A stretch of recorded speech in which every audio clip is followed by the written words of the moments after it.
Hello everyone. আমি আজি এটা বিভিন্ন কম্পিটিটিভ এক্সাম বা বিএড টিএলএড এক্সামবোৰৰ বাবে আহিব পৰা এটা ইম্পৰ্টেন্ট কোৱেশ্চন এটা ডিসকাস কৰোঁ চোৱাচোন কোৱেশ্চনটোত কি কোৱা হৈছে যে ইয়াত কোৱা হৈছে if a is equal 1/3 of b and b is equal half of c then find a is to b is to c তাৰমানে এইটো ৰেচিঅ'ৰ কোৱেশ্চন হয় যে কি a ৰ ভ্যালুটো কি 1/3 of b 1/3 of b আৰু b ৰ ভ্যালুটো হ'ল 1/2 of c তেতিয়া a অনুপাত b অনুপাত c ৰ ভ্যালুটো কিমান হ'ব পাৰে এটা আমাক সুধিছে তো এটো আমি দীঘল নিয়মত কৰিব পাৰি আমি অলপ ছুটি নিয়মত চাও যাতে তোমালোকৰ পৰীক্ষাত সহজতে এটো কৰিব পাৰা এনেকুৱা ধৰণৰ এটা আমি ছুটি নিয়মত এই মেথছটো কৰিব ট্ৰাই কৰিম কাৰণ আমি এটা বস্তু ফাৰ্স্ট চাই লম যে ইয়াত দিছে কি কি সেইখিনি কাম আমি প্ৰথম কৰিম যেটো লিখিলো যদি হিয়াৰ তে আমি চাম a is equal 1/3 of b ইয়াৰ পৰা আমি কি পাও এটা কথা চোৱা এই 3 টো ইয়াত কি হৈছে ডিভাইড হৈ আছে সো এই আমি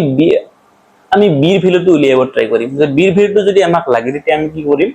এই 3 টো ইয়াৰ পৰা ইয়ালৈ লৈ আনিম ডিভাইড টো কি হ'ব ইফালে আহিলে ইনটু হৈ যাব সো কি হ'ব b is equal 3a হৈ যাব আকৌ b is equal কি কৈছে half of c এটো কথা এবাৰ লিখিম b is equal half of c ইয়াৰ পৰা আমি এটোৰ দৰে c ৰ ভ্যালুটো উলিয়াব ট্ৰাই কৰিম c ৰ ভ্যালুটো আমি কেনেকৈ পাম ইয়াৰ পৰা যে এই 2 টো ডিভাইড হৈ আছে এইফালে আহিলে ই ইনটু হৈ যাব সো 2b হ'ব 2b is equal কি হ'ব c এই 1 2 at আছিল কিন্তু 1 ৰ লগত যিকোনো নাম্বাৰ আমি যদি ইনটু কৰো তাৰ ভ্যালুটো তনে হেইতে হয় এখানে এটো c থাকিল এতিয়া আমি এটা ইয়াত কাম কৰিম এটা ট্ৰিক ইউজ কৰিম ট্ৰিকটো কি আমি এৰ ভ্যালুটো আমি 1 বলি এজিউম কৰিলাম এৰ ভ্যালুটো যেতিয়া আমি 1 এজিউম কৰি দিম আমাৰ গটে কামটো হৈ যাব এটুক আমি এটা কাম কৰো 1 ইকুয়েশন বুলি ভাবিলো এটুক আমি সেকেন্ড ইকুয়েশন বুলি ভাবিলো এটো আমি বুজাই দিয়াৰ কাৰণে ইয়াৰ ইমান দীঘল হৈছে এটো মনে দিয়ে যেতিয়া কৰিবা 1 মিনিটৰ ইকুয়েশন সলভ হৈ যায় আসলতে চাবাচোন তোমালোকে চালে বুজি পাবা যে এটা আমি চাও আমি কি কৰিম এজিউম a is equal 1 যে আমি কি কৰিছো এই a টো 1 বুলি আমি ধৰি লৈছো যদি a 1 হৈ যায় তেতিয়া b ৰ ভ্যালুটো কি হৈ যাব 1 ইমপ্লাইজ কৰো আমি b কি হৈ যাব তেতিয়া 3 into 1 is dot to 1 হা dot এটো ক্রস দিয়া নাই মই ইনটু টু কিবা ডট দিব পারে তে b কি 3a a মানে হল 1 এখানে b মানে কি হবে 3 into 1 তার মানে কি b ৰ ভ্যালুটো হৈ গল আমাৰ 3 তাৰ মানে আমি b ৰ ভ্যালুটো পাই গলো 3 বলি এটো হল আমাৰ b ৰ ভ্যালু a ৰ ভ্যালুটো 1 আমি ধৰি ললো b ৰ ভ্যালুটো 3 পালো এতিয়া আমাক লাগে কি c ৰ ভ্যালুটো লাগে আমি 2 নম্বৰ ইকুয়েশনত আমি এটা কথা পাইছো যে কি পাইছো 2b equal c বা c equal কি 2b এটা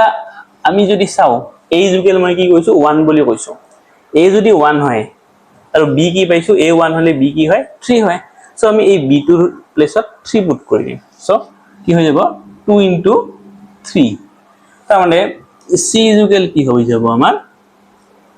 c is equal হৈ যাব 2 into 3 মানে 6 তাৰ মানে আমি কি পাই গলো a টো আমি 1 ধৰি লৈ আমি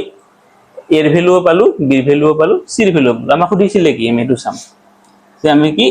a অনুপাত b অনুপাত c আমাক সুধিছিলে a অনুপাত b অনুপাত c আমাক সুধিছিলে সো a অনুপাত b অনুপাত c ৰ ভ্যালুটো আমি a ৰ ভ্যালু কি পালো 1 সো ইয়াত আমি কি লিখিম 1 লিখিম b টা আমি কি লিখিম 3 লিখিম আৰু c টা আমি কি লিখিম 6 লিখিম সো এটো এটা শর্ট ট্রিক হয় এই শর্ট ট্ৰিকটোৰে আমি এটো কৰি দিলো এটো অপচন থাকিব এটো আমি তোমালোকে নৰমালি কি কৰিবা প্ৰথমতে এনেকুৱা কৰি ট্ৰান্সফাৰ কৰি লবা এই ফ্ৰেকশন বিলাক আমি এনেকুৱা আমি কৰিলাম তাৰ পিছত তোমালোকে ডাইৰেক্ট a এজিউম কৰি লবা a এজিউম কৰি লোৱাৰ পিছত সহজতে এটো ওলাই যাব যে a অনুপাত b অনুপাত c ভ্যালু কি 1:3:6 সো এইটোৱে কোৱেশ্চন এনেকৈ এটো কৰিব পাৰি ধন্যবাদ